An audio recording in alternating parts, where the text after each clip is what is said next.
Hey, Xcapaders! Welcome to the Xcapade to Xpansion podcast, where we hope to help challenge the mind, heal the body, and elevate the spirit on your journey of self-discovery. Are you ready to expand? Hey, Xcapaters, welcome back to another episode. We missed y'all. We did. I'm saying. Today's episode is sponsored by Tisa Renee Coaching, where we help people think differently, feel differently, live authentically to live more fulfilled lives. You can find out more at tisa-renee.com. Today's episode, the rise of the feminine. The rise of the feminine. There's been a whole lot going on to talk about. Yes, it is. Absolutely. My name is Tisa, and I'm your emotional wellness coach, guide, sorry. That too. I am joined by my three co-hosts. I want to introduce yourself. My name is Jessica Devine. I'm going to be your physical and mental wellness guide. My name is Jean-Voana. I am your actualization wellness guide.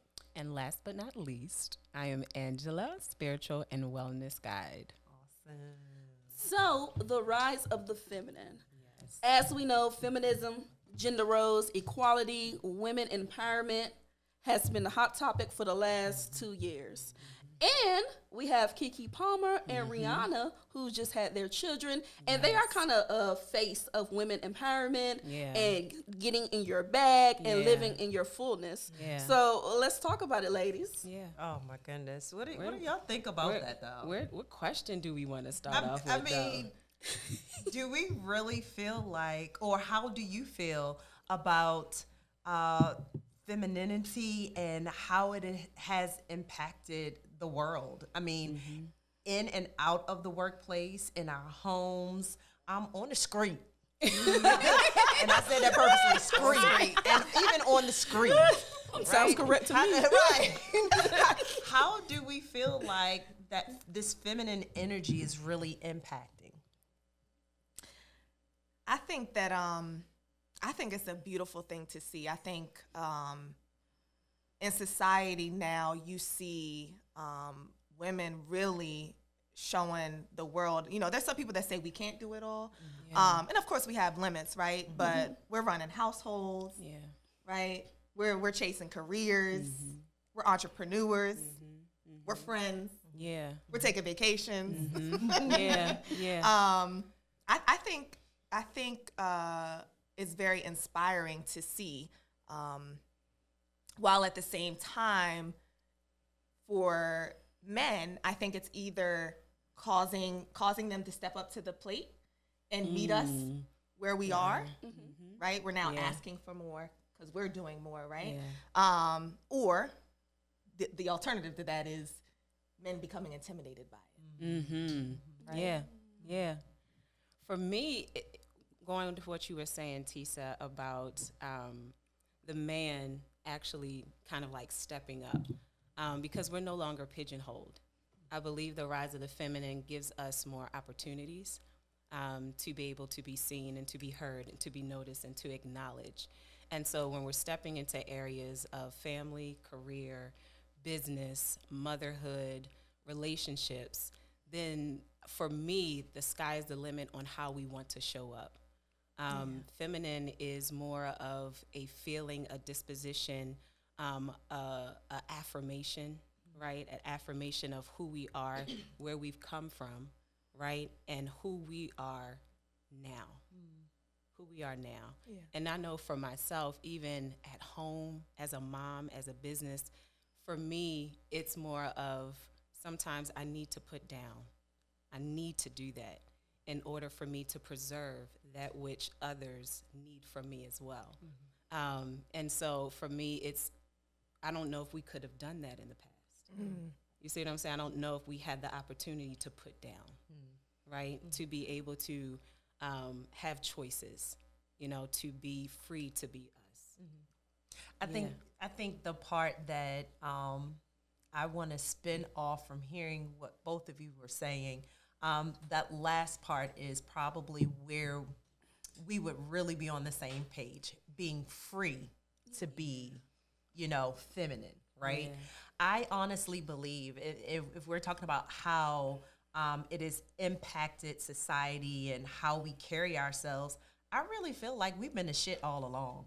I feel like we've been doing it, but it's been behind the scenes. Yeah. I feel like where we are, the progression in society, it's because of us.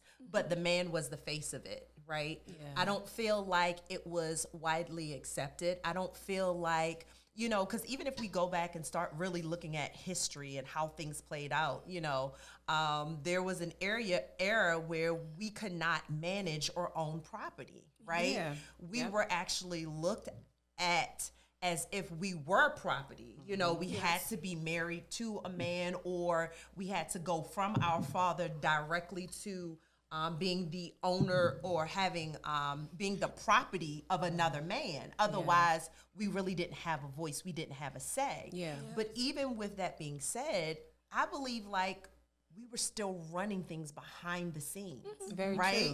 true. Very true. You know, Very it true. wasn't celebrated, it wasn't Very true. appreciated, it wasn't Yes. respected. Right. So I think what we're seeing now is us taking our place, saying it's been me all along.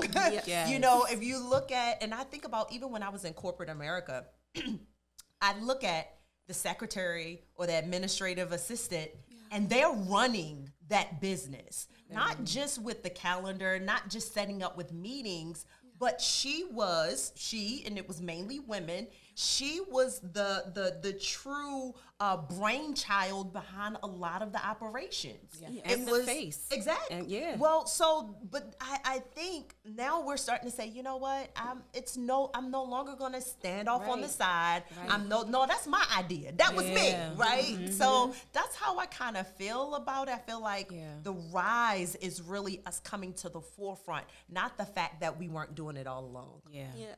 Yeah. So I love this conversation, of course. So my thing is, just like you ladies spoke of, it's almost a restoring to balance of what should have been, how Yeah. it was meant to be, how we were meant to have dominion with our counterparts. So I look at it as not only a rise of the feminine, but a rise of the woman. And I say that because now we're allowed to operate in our fullness.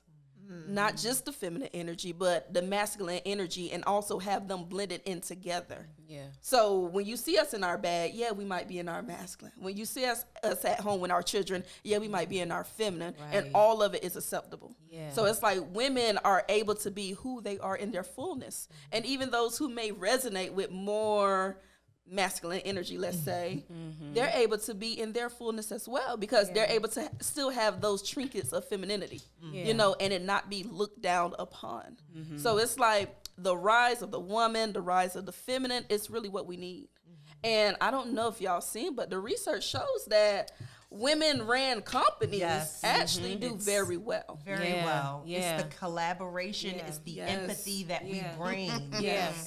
We have a better sense of collaboration. We Yes. understand that it doesn't have to be competition. Yeah. I can pull on your strengths, you can Yes. pull on my Yes. strengths. Yes. You can take the lead, and we're still all winning together. And that, to your point, it's beautiful, right? And they Yes. understand it, and they're welcoming it. Yeah. Yes. I was watching an interview with Kevin Hart, and he was talking about his business, and he was talking about his empire.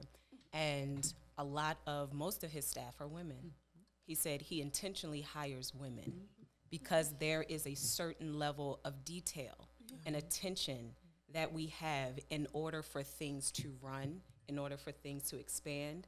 The vision that takes place with women is different than men, right? The way that we see things in a very peripheral way. And I just really admired him for even taking that, that step and that, affirmation to say that we need our women. Absolutely. Because there is something that we don't have as men. Yeah. I love that. Yeah. I think women are walking in their autonomy. Women are realizing that they're whole divine beings, regardless if they're attached to a man, regardless if they're attached to a woman, and it's not anything is if it's worse or if anything is better. It's just that I'm a divine being all by myself. And when things are added to me, such as a family, we really do something great. You know, I'm a force when I'm by myself. What is That's it? what I'm say a me movement by myself, but I'm a force when we're together. Yeah. So when you get a woman that is allowed to be in her fullness and her wholeness, and you bring her together with a man that is doing the same, they're unstoppable. They're unstoppable. But it's like we have to, and the thing is, all these old ideals that are not on right foundations, they're crumbling. They're absolutely collapsing.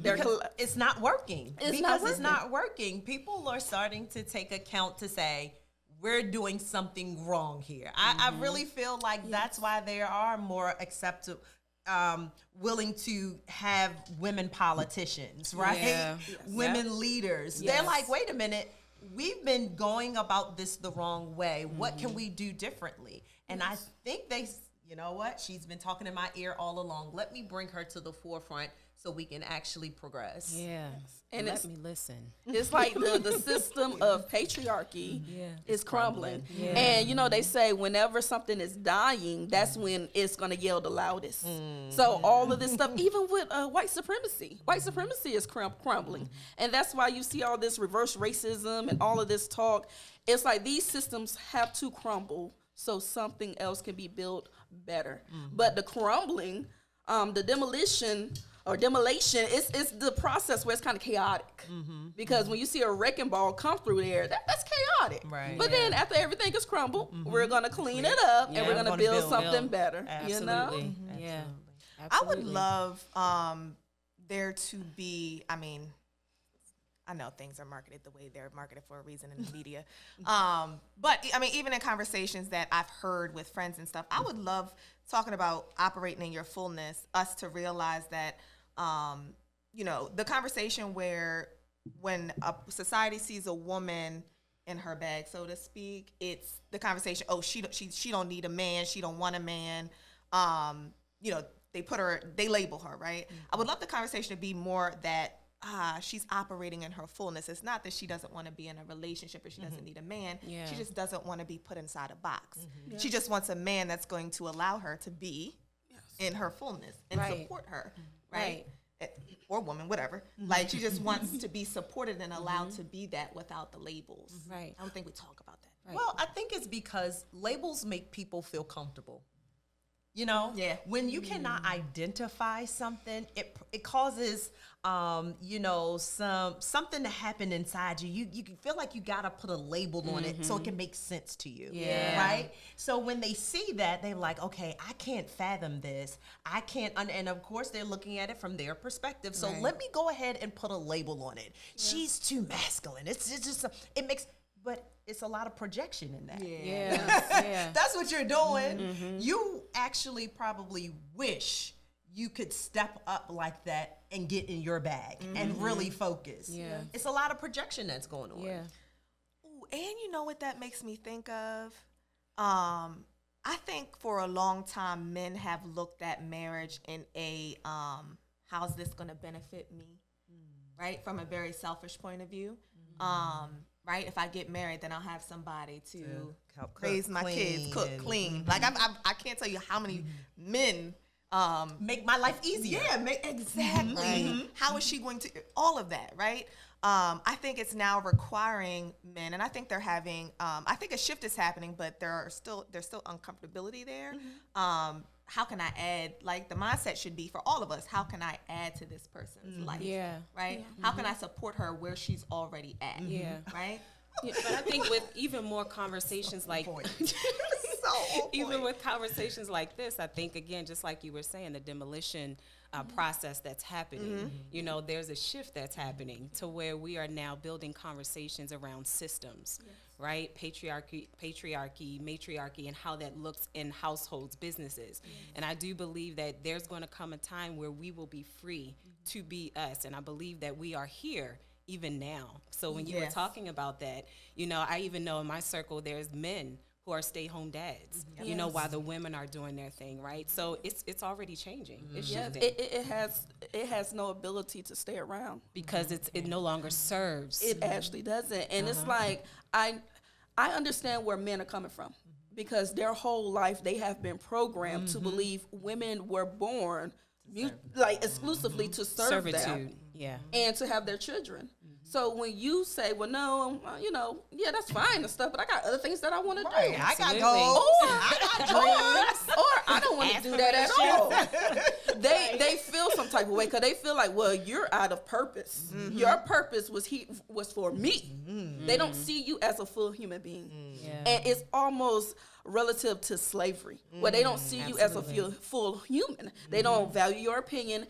And I realized that even with my male friendships, because I have a look. Felt that in your Yes, spirit. she did. She Felt that in her face. spirit. Look, I love men. I respect men. I value men. I had 2 great fathers to raise me. I've had countless of friends. I've had men that I've learned from, been mentored by. I've dated, all of that. But when you talk to men, you can't say the same for them.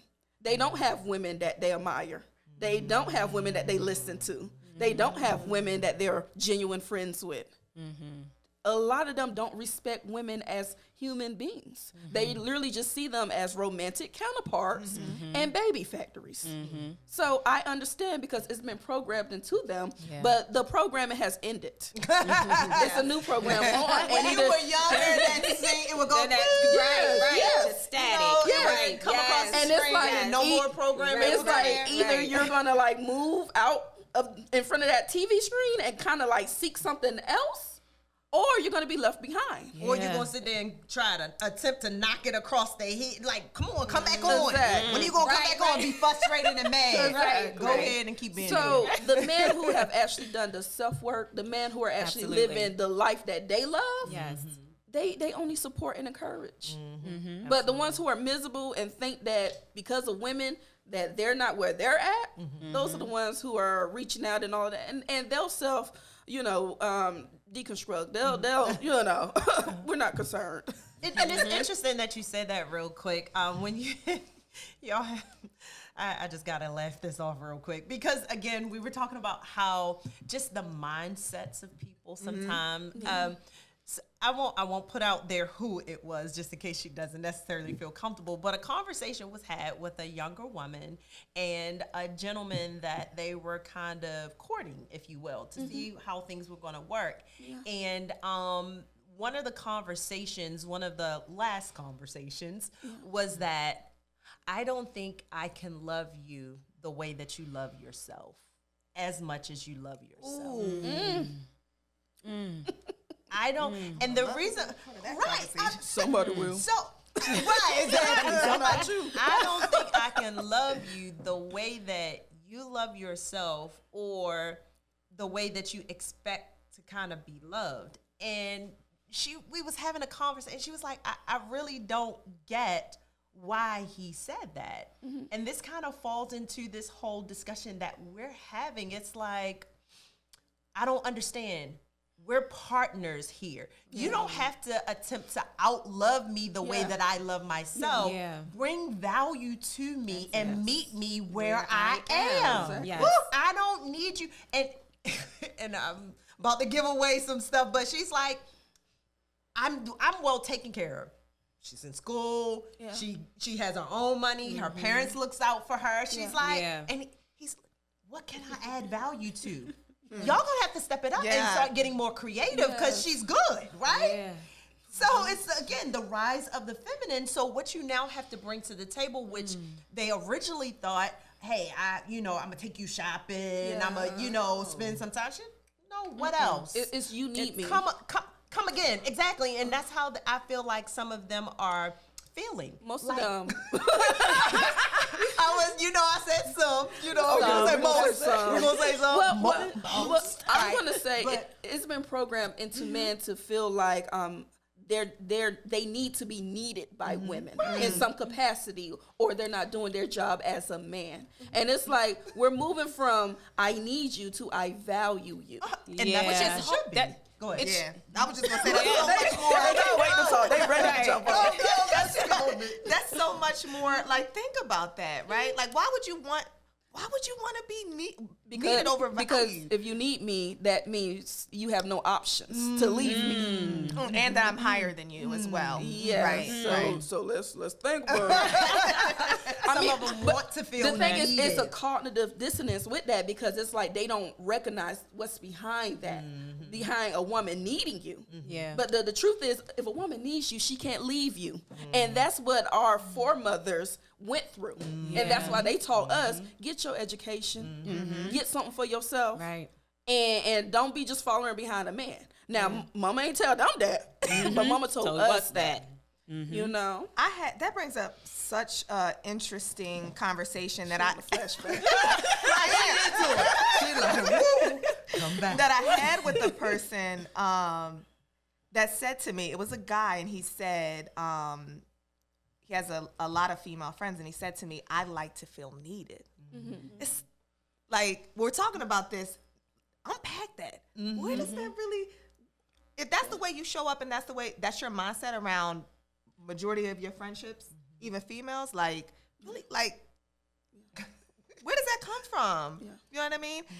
And it also makes you think about dating. When I think back to how I looked at relationships when I got married, I was very much I'm a wash all the dishes, I'm gonna cook all the food, and I'm gonna raise the baby, and I'm gonna work a 9 to 5, and I was so miserable. Like I was depressed. Like I was literally not only that, but I felt incredibly lonely. Yeah. I don't know if any of y'all can relate to that, or anybody out y'all can relate. Like there is no loneliness like being alone in a relationship. Oh, yeah. In a marriage. Oh, yeah. Like, oh yeah, Yeah. completely Yes, different. ma'am. Yeah, completely different. And you know, I left that marriage, and when I left that marriage, and I really started telling myself and looking at what is it that you really want out of life, right? Like that's a whole nother, I didn't even want kids. That's a whole nother conversation. But when I started, I didn't because I spent my entire life taking care of my mother and my sisters and all of that. I wanted to be very free when I got older. Right. Now I made different choices and I got 2 babies, but I mean two boys. But when I left that marriage and I started allowing myself to get honest about what it is I don't want, first of all, I don't even like to cook. That's not my thing. I can clean the house top to bottom. I love that. That's my thing. I'm great at organization. Right. But if you come into the relationship expecting me to cook all the meals, go find somebody else because I don't want to do that. Right. Don't come into the relationship having expectations that I'm about to be your housewife because I am nobody's housewife. I actually said that. I actually say that when I'm dating. I mean, not aggressively. Like No, T's. I ain't gonna lie.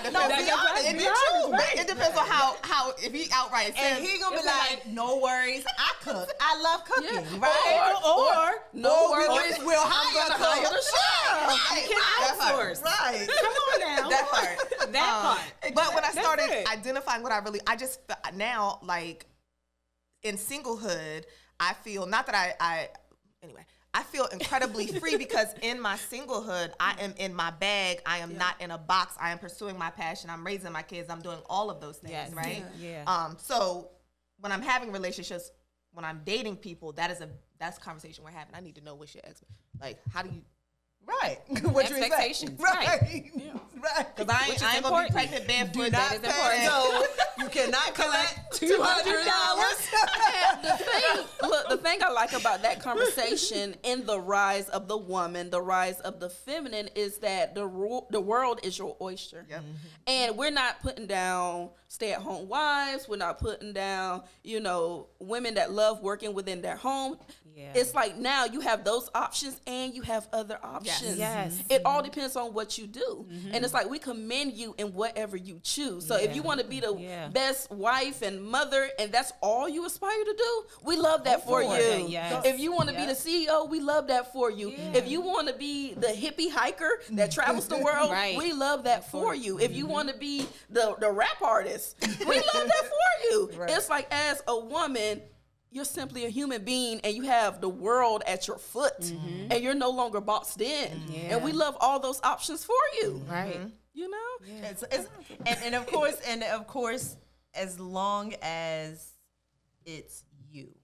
Yes. Right? Free to As be long as Yes. you're not attempting to be anyone else outside of yourself, Yes. because I believe that's where a lot of the stress and depression and anxiety, much like you were saying, we attempt to fit.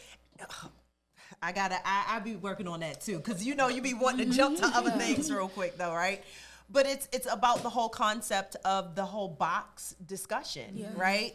I can remember I think I was on a live or something like that, and a queen said she was like, no, it's safe in a box.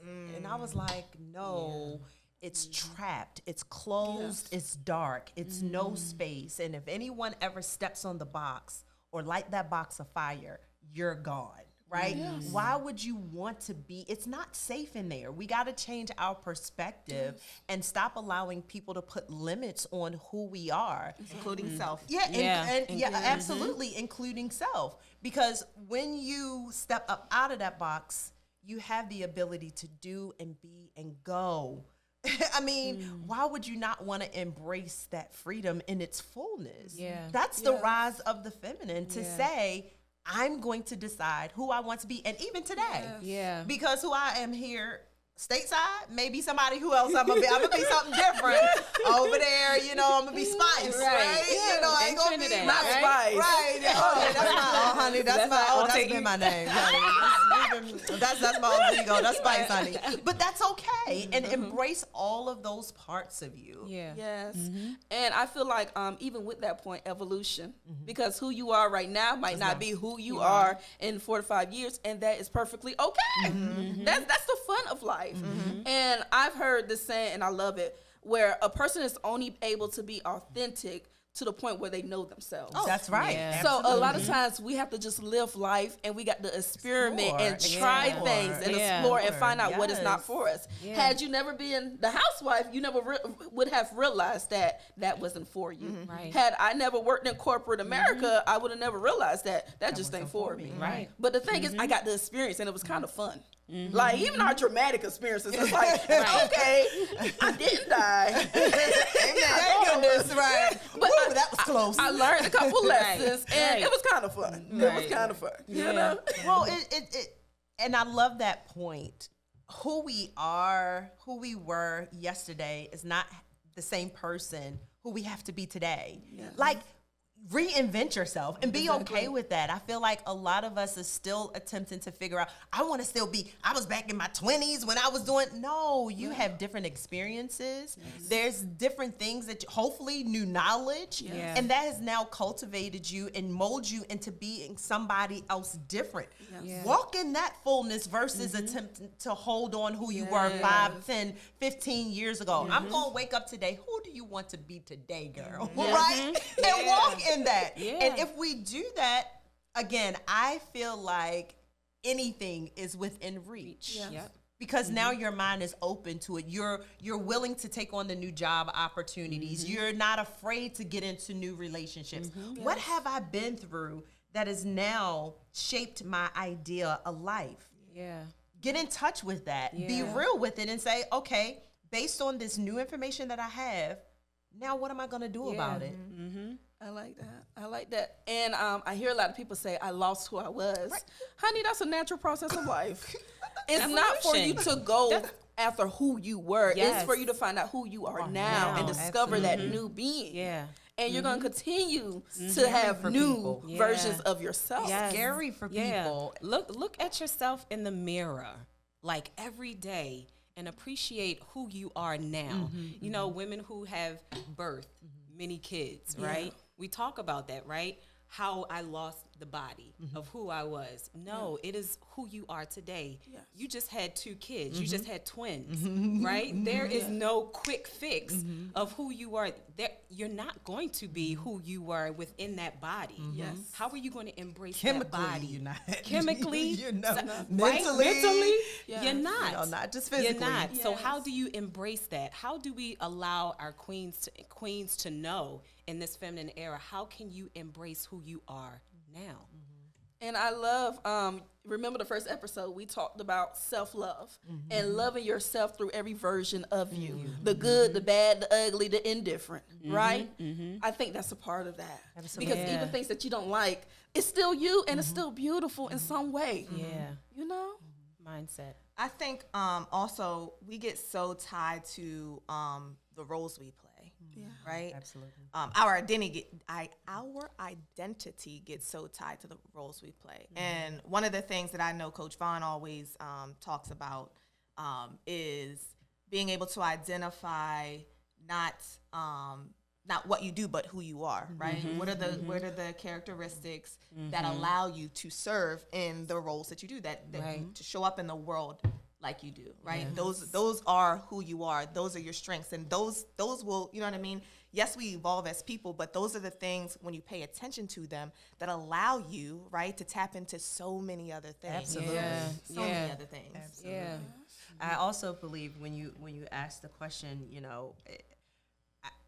y'all, self-awareness is it. That will always be our go-to, I believe, because it's really getting and understanding, pulling yourself away from the noise, number one, right?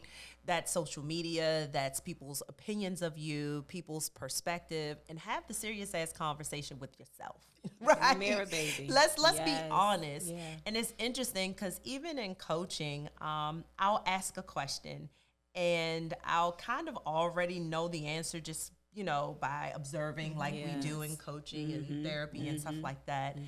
And I'll pretty much already know the answer, but I'll listen to them dance around the answer of their true feelings. Oh, yeah. And I'm like, be raunchy, be honest, be open, because that's the only way that we can really deal with the situation. And it feels like sometimes, even if you just want to, you don't want to sound like you're judgmental, so you're polishing the appearance. Like, I don't really want to tell her how I truly feel about this other person because I don't want to sound like, I'm the bad person, I'm wrong. I'm like, no, tell me how you really feel so we can deal with it at its core. And it's the same way when it comes to self-awareness. Be honest with yourself. Yeah. If you don't like the way something looks, you don't like the way something feels, you have the right to feel that way. But once you're honest with yourself, now you can say, well, why am I so judgmental? Well, why do I feel this way about, but we keep polishing shit. We keep, making it look all pretty. Therefore you feel like, well, nothing's wrong with me. It's some things we got to deal with. And that's what I feel like we really have to do. We got to be honest with ourselves. That's where it starts. It's funny because last week I had a call with my mentor. And at the end of the call, I had to admit to myself and her that, and it sounds crazy, I am jealous of stupid people.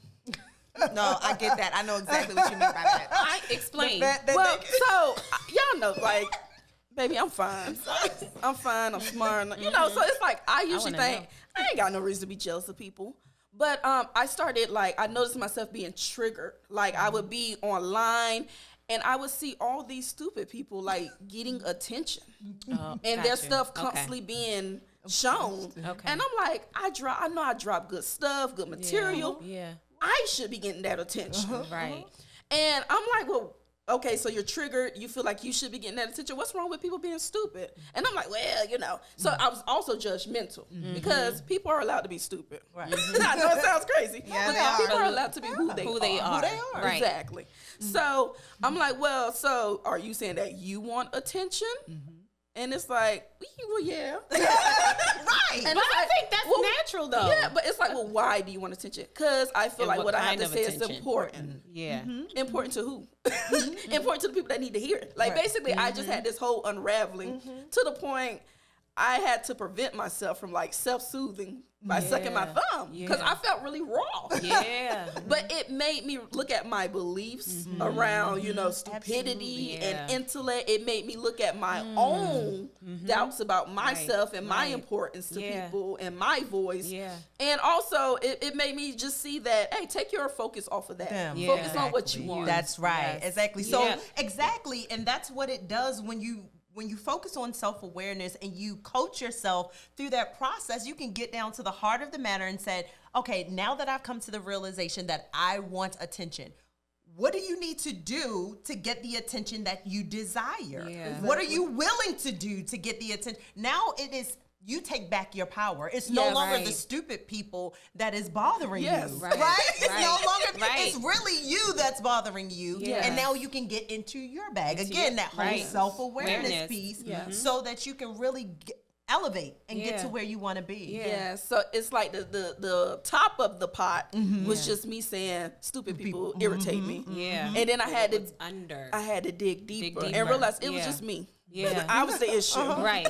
And what we always say, it always comes back to who? It always comes back to me. That's why I was like, self-awareness. Embracing self-awareness. And you everything we process talk what I about call mirror on the wall. Yeah. Right? The mirror on the wall. When I look at myself, you know, I'm so thankful you have your mentor because that's that other person that's pulling that stuff, right? And that's pulling it out of you, right? Because we all have that. We all have a sense of belonging when you were talking about, you know, men needing, right? A sense of need. I do believe that there is a sense of belonging that each human being has, right? And so the sense of belonging takes us where, right? It can take us into some toxic stuff, but it can take us to the highest of highs, right? Of a need of a belonging, right? Because we still need to feel belong. True. And even in our aspirations of helping people, we have to remember, is it enabling or empowering? There you go. Yes. So even when it comes down to partnership with men and per se, we can just say, are you enabling for your woman to be weak, for her to not be you know, independent, or are you empowering her in whatever she wants to do? Right. So that's the difference. If you want to feel needed, okay, well, be needed, but make sure that you're doing it properly where you're empowering another fellow human being. That's it. I love that. One of the things that I feel like is an important conversation to have, even as you're talking about, you know, relationships and making sure that you're empowering your partner. I go into, and if this is, again, trial and error, right? Figuring this thing out, going through relationships, you know, previous, you know, divorce. It was like, what would make sense to me within my marriage? If he falls off, by God, the face of the earth, how will I survive? And if I fall off the face of the earth, will he still be able to continue on? And I think that's the conversation that we really need to have, you know, as it pertains to, you know, the rise of the feminine, relationships, even on both sides, from both perspectives, from the man saying, you know what, I need to have these attributes as well. Yes. Yes. Well, y'all already know how I feel. But I truly feel like the feminine and masculine energy is really just kind of a bastardized version of yin and yang energy.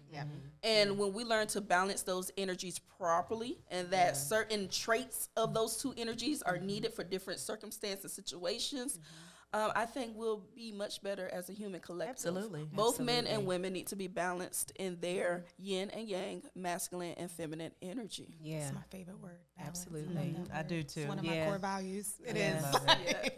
And you know what's funny? So y'all know I got a boo, right? So we were talking this week. Shout out to Boo. And I'm gonna put us on blast. I'm gonna put us on blast. So me, I don't really care to wash dishes. I'm gonna just let y'all know. I will leave dishes maybe for 2 days. It is what it is. And he always be like, them dishes still in your sink? I'm like, yeah, they are. You know, I'm gonna wash them, whatever. And I'm like, is that ring? Is it still around your tub? Like,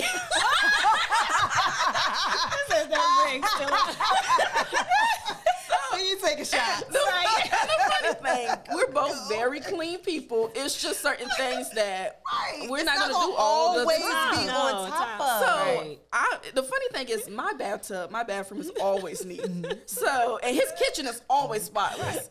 So I was like, look, if we ever, you know, make this official. Go, you know, I said, look, I'll take care of the bathroom, and you take care of the kitchen. love that. And we was like, okay, handshake on it. Exactly. Exactly. That's partnership. That is it. You have strengths, I have strengths. And let's pull those together. Exactly. Yes. Absolutely. Exactly.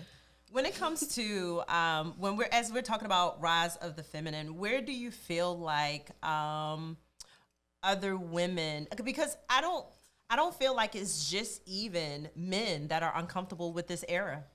I feel like some women are, they on their side. They feel like this is where I do belong. This is my place behind, a man, or on the side, or, I should not be up front. Where do you all think that stems from? Outside of conditioning, right? Let's really talk about maybe some conversations that you've heard. Fear. Okay. Internalized patriarchy. I just feel like there's some women who have subscribed to the ideal. I would say comfortable. That's a good one. Comfortable. Yeah. I'm comfortable where I am. That's a really big one.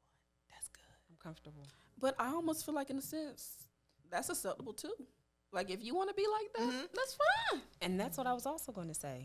But I don't think we should try to paint everybody in a broad, stroke like that and say, hey, everybody should be like this. Right. Well, we'd be labeling, wouldn't we? We'd be would putting be. people in another different kind of box. Right. Yeah. So, I mean, and it's funny because you will see a lot of those type trying to beat people over the head. But it's like, if you're okay doing you, like, why are you... It's like misery loves company in a sense sometimes. Yeah. So my thing is, if that's what you want to do, do it. Do it. Yeah. Live in it. Yeah. And I've seen some queens live in it, and they do a damn good job. Like they shine at it. Yes. Because this is what they love to do. Yeah. They genuinely love to do it. Yes. So it's like, even with the rise of the woman, a rise of femininity, it opens up where partnerships and relationships look different. Yes. Like you said, the stay-at-home fathers with the wife that is working. I mean, hey, everything is changing. You have options now. Right. You don't have, your relationship doesn't have to be one certain type of way that society tells you. But now you and that person can get together and y'all can talk it out and find out what works for you. Yeah. Which is the way that it literally should have always been. Low key, it's like you said, it's technically always been that way. But then when people would get out in public, they would try to spin it. Like you said, women been running stuff. Let's just be honest. Even in the homes that we seen growing up, we knew mama. She was holding. We knew mama was on holding it down. And it's not to say daddy was like some type of Homer Simpson or he couldn't think for himself. But it's like we seen two functioning adults. We seen them doing what they needed to do. Yep. Yeah. And a lot of times, mom was putting she was doing what she needed to do. It wasn't like she was just, hey, what should I think? What should I say today? Right. Yeah. But they would get in front of people. They would go to the church or get in front of people and act like, oh, well, it's him. He's everything. He does everything. They'll just give him all the credit. Yeah. But now women are saying, or he'll just take it. Yeah. Just sit there. And even nowadays, I'll be like, I even do it with my husband. I'll be like, just you got that. You got that. Right. You got that. I'm gonna let you shine. Right. Yeah, you got We that. choose. You got that. And We then every choose now and again, I'm like, really? Oh, really? That was on you. Oh, okay. All right. Okay. Okay. All right. Okay. Now, how did you come up with that again? Because every now and again, you're like, come on, you're going to give me something. You're going to give me something. Yes. Let me ask y'all a question. What is your favorite characteristic when we're talking about feminist or feminine? What is your favorite characteristic and why? Mine. Just think about it. Which one are you? Mine. I want to say it. It's gonna be me. So mine would be compassion. Oh, you stole mine. Yes. I'm glad I went first. You gotta beat her to it. I'm glad I went first. You got time to think. I already know mine. I already know mine. Go with that Mine one. is grace. I posted about that. Mine is grace. It is. We got to talk about why. I want to hear. Let's hear about the why. Compassion is when you're able to empathize with others. You're able to see them as human beings and kind of resonate with what they're feeling. Yeah. And I think that's a beautiful trait for everybody to have, because we all have different experiences, and we don't want to pigeonhole or box in or judge people without understanding them. Yeah. Yeah. I'm gonna second that, and I'm gonna say, Go ahead. Did y'all see how she was looking me in the eye when she said that? It is that thing that women have that connects us to everything, right? Like that compassion. We see people in a way that men don't, right? Yeah. Like, or I'll say the feminine trait whatever, whatever. I know you got to be so correct now. It is that connection when you display compassion.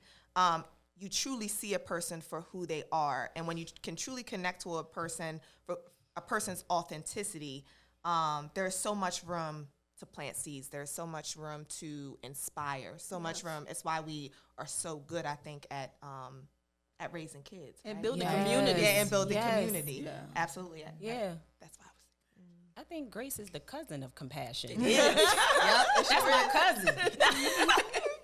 Without compassion, I don't think you can have grace, right? And without grace, you can't have compassion. Yeah. It's the ability to see people where they are and to understand, like, because you are where you are, then this is where I'm going to meet you at, right? And I'm not going to force myself. I'm not going to force myself upon you or the things that you aspire to do.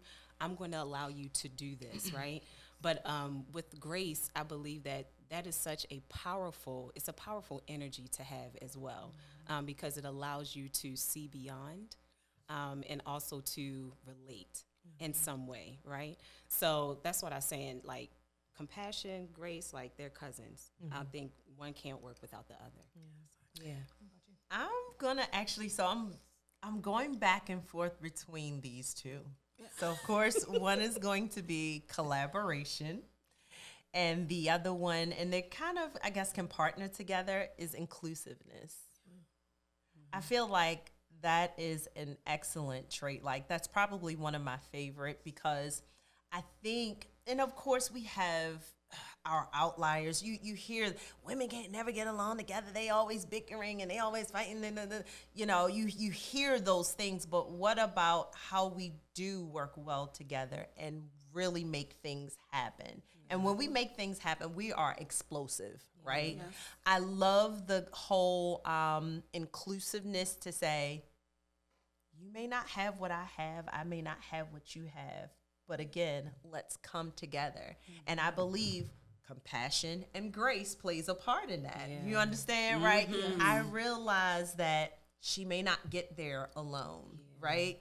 I realize I'm probably not going to get there alone. So why don't we just come in, bring this thing in together and really, really figure it out? Yeah. So I think those two are, because I've seen some situations, and just even myself personally, of course, just thinking about how I chose to be inclusive and not to make someone feel like they were wrong or they weren't good enough, right? You know, and that's why I use actually the term queen a lot. That's why that is one of my I want you to understand how I see you. Now, whether or not you see yourself like that, kind of don't matter right now, but maybe if I pour enough into you, you'll start carrying yourself another way. You'll start seeing it like, oh my goodness. And I'm telling you, like, even on my page now, it's the conversation is queen, queen, queen. And so, hey there, queen, hey there. That's how I want you to see you, even if you don't feel it. So those are mine. Can I say something different? Yeah, Strength. And I get that physical strength is usually identified as a masculine trait. But the strength that a woman has is unmatched. You know, we argue all the there's been conversations about who is stronger, right? Yeah, there are some men who are definitely more physically strong than women, but a woman's strength to just Resilience. Resilience. That's the one that I was going to say with you. Resiliency. When I think of strength. Yes. The Tenacity, resilience. Like, my God, you can. Like don't you said, back it's down. unmatched. It's unmatched. It's literally unmatched. Right. Keep going. It's unmatched. It's literally unmatched. That was a great word. Great word. Yeah. We tied up into it. We up into this. Because when you're thinking about, you know, and I love the fact that you actually introduced that into the discussion of feminine, right? And characteristics of it. We oftentimes think of soft, vulnerable, all of those other things. And even with those things, like, I believe there's so much strength and vulnerability. Yes. Absolutely. To say, I am going to expose myself Yes. regardless of what may happen. Yes. That's strength to me. I mean, even when we talk I about physics and stuff, true strength is the ability to be flexible. Anything that is rigid is actually weaker than anything that is flexible. Yes. Good. Because if you hit whatever's rigid, it's going to break. Yeah. If you hit something that's flexible, it's going to adapt. Yeah. And women are so adaptable. Like, if y'all think about it, was it World War II where most of the women had to take on the labor jobs? Manufacturing. And even with that, industrial. we held it together. So back to your point where they was like, oh, you know, women are always, they can't get along. Blah, blah. First of all, the contention between women usually comes in play when it involves some type of man, when it involves attention from men or men. Other than that, women, what other issues do women usually have other than you look better and that man wants you more, or you stole my man, or it usually involves a man. Outside of that, women don't have any issues with each other. And women are the one that they build community. So, but the thing is, while women have contention, they're not the ones that's starting wars and blowing up and killing folks. But they're the ones that's maintaining the community when the men are nowhere to be found. And we see that even within the Black community where the women, they held it together. It's all Big Mama and them, Big grandma, Mama, auntie. Exactly. So it might be in a state of emergency, but it's not completely devastated. It's not completely, eradicated because of Black women. Yeah, I was just about to So say that. it's like, We literally hold it together. Right. Exactly. And I would say this. The rise of the feminine really affirms our ability to navigate Yes. being in the background and now in the forefront. We have now the ability and the freedom to move these pieces. Yes. Nobody, king, queen, chess, right? Yes. We have the ability to strategize now Yes. and to navigate our positions. And if that makes people uncomfortable, whether you're a guy, whether you're a male or female, man or woman, ask yourself why. Where does that come from? Because it's not supposed to be. Says who? Where do you get that idea from? Yeah. Yes. Goes back And where to did what- they get that idea from? Right. Just in case Exactly. you tell me. Like you said, conditioning. The conditioning part. History. What history tells us, what history teaches us, but whose history were you? But can we coming look at from? results? But can we also look at results? I don't have a problem going back to history and statistics. Does it work? That's what we all want to know. Even in coaching, I'll ask them, well, that's the way I've always been. And well, how is that working for you? Exactly. Can you give me some qualitative, quantifiable results based on your behavior? Are you where you want to be in life? So if not, let's talk about doing something different. Right. And based on generational progression. Yeah. You know what I'm saying? Like that's generations. It worked then. Does it still It's work not now? working Right. now. So I obviously think that we're going through a shift, right? And one thing I've heard that I love, and this applies to many different platforms and stuff, is the fact that anytime equality is brought up to the privilege and enacted, I didn't want to bring up the privilege. it's going to But we feel gonna- like that's another injustice. So when you have somebody that is up here and you're down here, anytime you have to bring balance to that by going here, it's going to feel like injustice to them because now they've been up here. They have to move here. They have to move down while you're moving up. Yeah. So we see that in white supremacy. We see that with patriarchy. We see that with a lot of different things where those who have been in privilege for so long, they feel like injustice is being committed against them because they have to go from privilege to equality. Yeah. And even if nothing really even bringing them down from that, even if they stay there, you're going to be stagnant because it's not working. Yes. And we rise up and come to you. You Yes. still And may gonna find a bypass you. Exactly. And we may so you don't bypass. even got to come down. You can stay where you still. And we're rising. I just So- feel like balance is being restored. Yeah, I love it. Yeah, Awesome. This is good. We got to put a cap on it. But this has been real good. This has been real good. We are going to wrap it up, but of course, before we wrap it up, we're going to have our takeaways. Just take it away. Balance is being restored. That's it. That's it. Mic drop. Come into your fullness, That's woman. it. Rise. That's it. I First, I'm going to say shout out to Women's History Month. That's right. That's right. I'm going to say, women, be all that you are in your glory, and whoever is uncomfortable with it, so what? Let them be uncomfortable. Don't stagnate yourself, hold yourself back because it makes other people uncomfortable because you don't fit in their box. And I will kind of tag team on that and ask what box. There should not be one. It doesn't have to exist. Walk in your fullness. Walk in your fullness. I'll end with, as always, my quote: change is inevitable, but growth is optional. Choose growth, women. Choose growth. And with that, we are out. We'll holla. Thank you for joining us on this week's episode of Xcapade to Xpansion podcast. Please be sure to like, share, and subscribe.